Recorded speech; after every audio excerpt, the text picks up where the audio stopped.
From vegan gains trying to paint Penguinz0 as a hypocrite, you're just a complete hypocrite, and if anything, what you're doing is arguably worse, to Jason Wojo lashing out at Penguinz0's wardrobe. He's recording this video again, wearing the same shirt. Here are 7 people whose ego was destroyed by Penguinz0. Starting with Pirate Software, whose expert indie dev image would come crashing down because of his reaction to the SKG petition. That community brought me this and tried to get me to sign it, and I don't want to. The reason why I have a problem with Stop Killing Games is specifically it starts the wrong conversation. If we're trying to kill off the practice of developers putting together a live service game, pitching it as a single-player experience, and then taking away support in the future, this ain't it. The problem with this argument was Thor's complete misunderstanding of campaign leader Ross's proposal. As a refresher, Stop Killing Games is a consumer movement to stop publishers from effectively destroying video games they have already sold to customers. Nothing in the initiative is asking to convert games to single-player. Despite Ross clearing things up, however, Thor didn't accept his mistake or apologize, so Penguinz0 stepped in to put him in his place. He didn't even get the Cliff Notes summary right. He missed all the QTEs and got the bad ending on understanding the initiative from the jump here. Ross is correct. This has nothing to do with just single-player only games. By this point, Pirate Software's misinformed interpretation had already done all the damage it could. This video came out right as we were building momentum, then except for one boost in Germany, the signatures started drying up like clockwork. And as a result, Pirate Software lost over 100,000 subscribers, completely dismantling his image and turning it into one of gaming's most cautionary tales. But where Charlie destroyed Thor's ego in a single hit, he doubled the damage for Brent after Tyler Oliveira's expose about him landed on his radar. That's Brent Rivera calling security and then the cops on me after I asked him this. Do you fake your videos? No. It all started when I was staying at the Shining Hotel, came out of my room, and randomly found these 2 girls in the hallway. But once Tyler confronted Brent about the girls, things quickly took a heated turn. Go have fun with your 100 subscribers, but We get that louder. You think you're elevated beyond an average human being? You've ascended the human...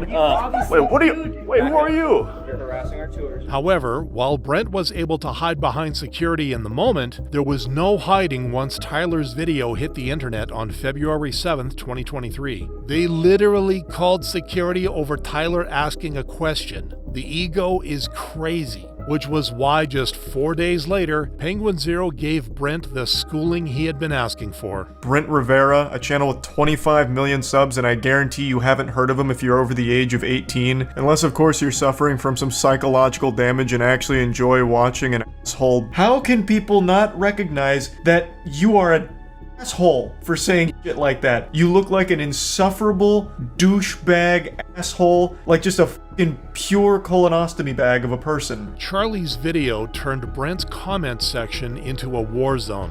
Whenever I feel like a terrible person, I remember he exists, forcing Brent to try and save his career by playing victim. I stooped down to his level and I said something that I should not have said. But while Brent was able to get away this time, Tyler wasn't the only YouTuber he harassed, with his next victim being commentary channel Dumpy. I had a community guidelines warning, my very first offense, because of content made on Brent Rivera. This guy's abusing the copyright system because my videos fall under fair use. And when this latest misbehavior landed on Charlie's feed, he returned it with a second, sharper blow. So when people started making fun of him, those words cut deeper than Excalibur ever could. So he turned to his team and looked for a solution, and what they suggested was the nuclear option of filing takedown requests and copyright claims on people that were being mean to him, that were kicking sand in his face on YouTube. This is a very well understood, severe thing that can legitimately ruin someone's career based on nothing other than hurt feelings. It's also illegal. The internet was absolutely Team Charlie. I love that Charlie is pretty much the final boss for everybody attempting the evil route on the internet.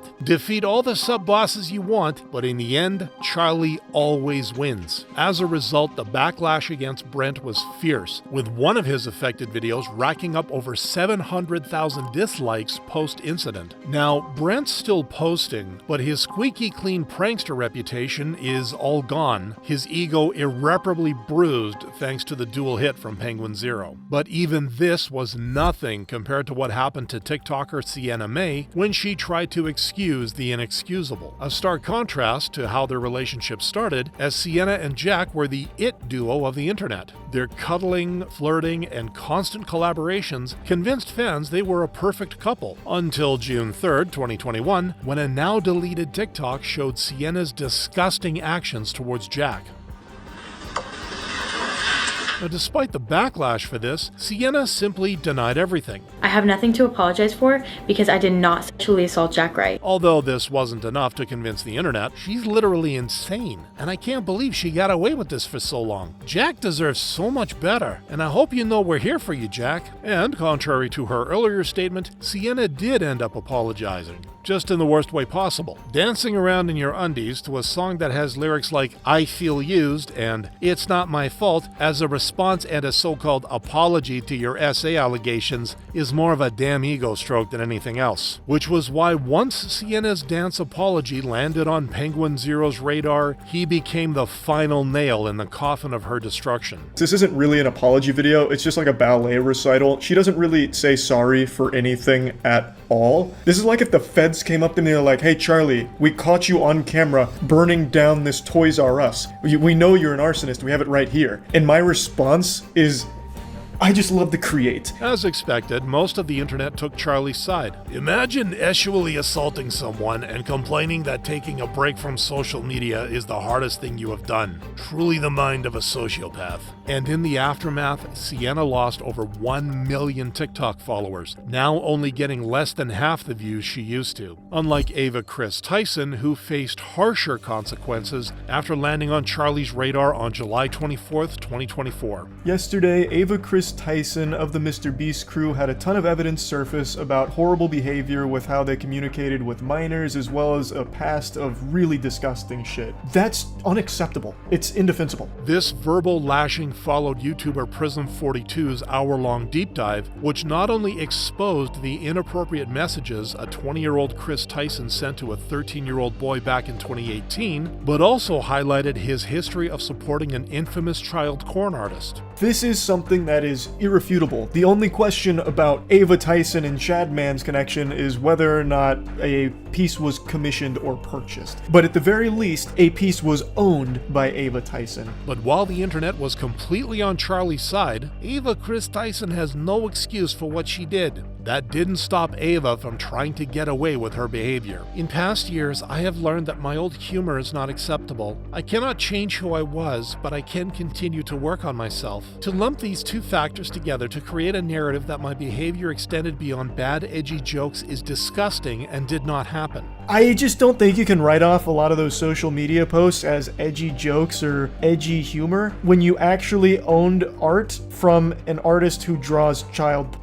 Charlie's response to Ava's terrible excuses, however, only dug her grave deeper, forcing Mr. Beast to finally take action. I've seen enough online and taken immediate action to remove Ava from the company, my channel, and any association with Mr. Beast. In contrast, to take down Penguinz0's monstrous ego, Charlie had to step in the ring more than once. Known for his extreme advocacy that crossed every line, Penguinz0 built his entire ego around being the most righteous. So don't get on my bad side, make some vegan gains, and be nice to animals or I'll kill you. This isn't even a troll, it's just purely pathetic. But on March 27th, 2020, Charlie would upload a video that would give Penguinz0 a chance to either prove he can be a hero or let his ego destroy him forever. But I want to show you something truly deplorable and evil. There's a YouTuber that has made an entire career out of torturing and eating animals alive for their mukbang videos. Charlie then exposed mukbang YouTuber Sue Young for her disturbing treatment of animals. Well, by devouring it alive as it tries its best to run the f*** away.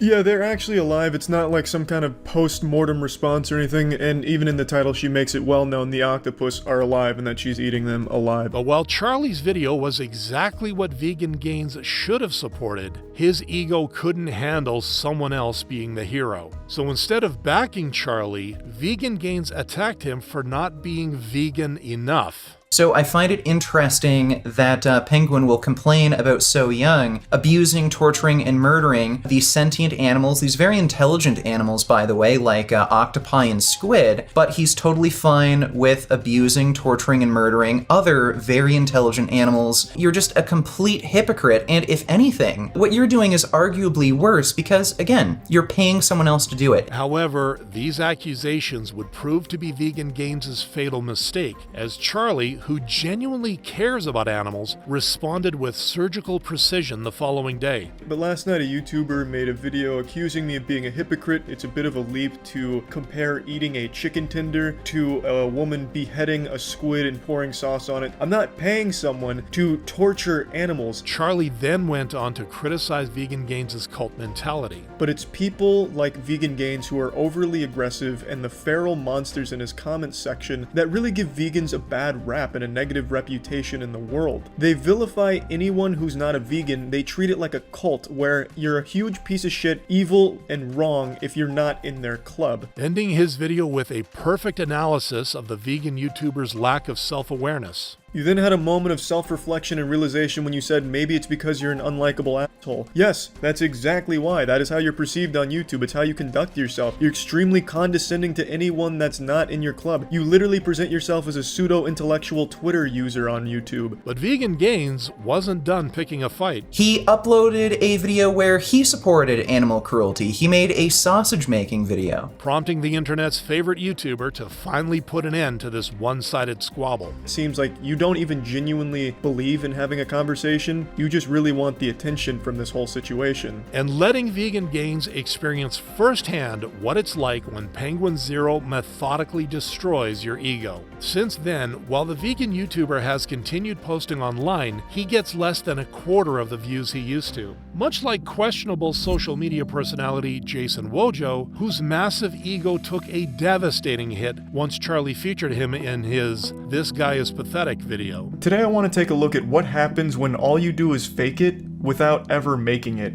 You end up like this loser we're about to take a look at today. A guy who has become a complete parody of self-confidence, but without any level of self-awareness. Let's take you, for example, and me. And we both pull up and we go to your girl. Odds are I'm gonna take that bitch. If you compared me to you, you're not gonna win that battle. Bro's out here rocking that man dark body type and acting like he for some reason be able to take your girl just because he rolled up in a rented McLaren. This guy's entire personality is money. Charlie followed this beatdown with an interesting analysis. Now, why I don't believe him about the success of his business is because the only thing he shows that's worth money is his car, the McLaren. He's made like 1,000 shorts about how much money he spends filling up a McLaren's tank, or how often he drives his McLaren, and that is the only thing worth a lot of money that he's ever shown, at least that I've seen. But instead of taking the criticism constructively, Jason only saw his chance at viral fame. Okay, we're not gonna get heated in this. I'm not really massively triggered. I just want to take advantage of the views. Flaunting his material possessions in an attempt to prove Charlie wrong. Okay, I don't only own a McLaren. I used to have a 570S that was white. If you followed me for a while, you know this. It's a convertible drop top. Okay, had that car, sold it, got a yellow Maserati, then got bored, and I was like, I gotta get another McLaren. So I have a McLaren, a Maserati Ghibli. That's a 1 of 5, by the way. But the YouTuber then made one big mistake. This part pisses me off because he says the name wrong like 8 times in a row. It's not McLaren, it's McLaren. Okay, so that's how we know this guy doesn't really have a lot of status. He doesn't understand these things. This was particularly ironic given that Charlie's net worth sits around $38 million,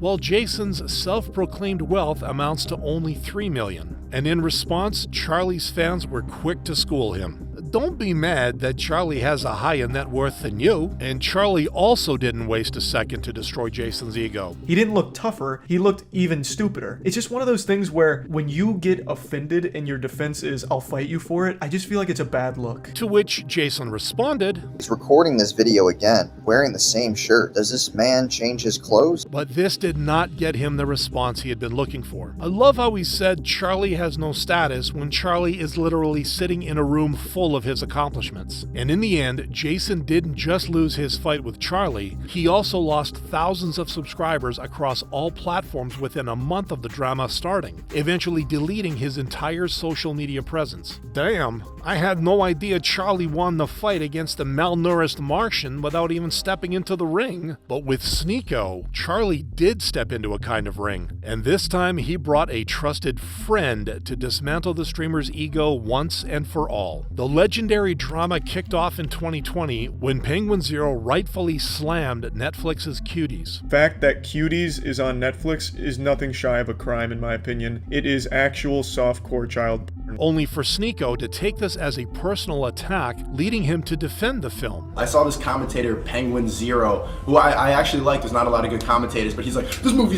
is deplorable. There's nothing good about it. There's nothing. Fortunately for Sneako, however, Charlie decided to spare him and didn't respond to his comments about him. Until 2 years later, when the internet's John Wick criticized the Fresh and Fit podcast. The only thing more pathetic than a guy who calls himself an alpha male is a guy who calls himself an alpha male and then tries to sell advice to desperate, lonely men. And it became clear Sneako still wasn't done trying to start a fight. This is his girl. This got Sneako the reaction he wanted. What the f*** are you even talking about? What does this have to do with anything? What does bringing up a picture of me and my girlfriend have anything to do with anything that has happened? But Charlie didn't stop there. But I couldn't help but take notice of one of his more recent viral clips where he openly defends getting cucked. It is a legitimately super sad thing to sit there and listen to because Sneako is very clearly bothered by that whole situation, but is trying to play it off like a deeper message. The whole thing was a massive blow to Sneako's ego, prompting him to make the worst decision possible. Watch my clips. Watch my clips. Which he would soon come to regret. You absolute buffoon. What you have there is not clips. These are mags. They're mags, not clips, you absolute f***ing dummy. The same way that this is also a mag. They're all mags. Stop saying clips, you look f***ing stupid here. Sneako pulling out a gun to threaten him, and then Charlie pulling out a bigger gun to correct Sneako on terminology is probably the most American thing I've seen all week, cementing Sneako's status as the #1 influencer to have his ego obliterated by Penguinz0.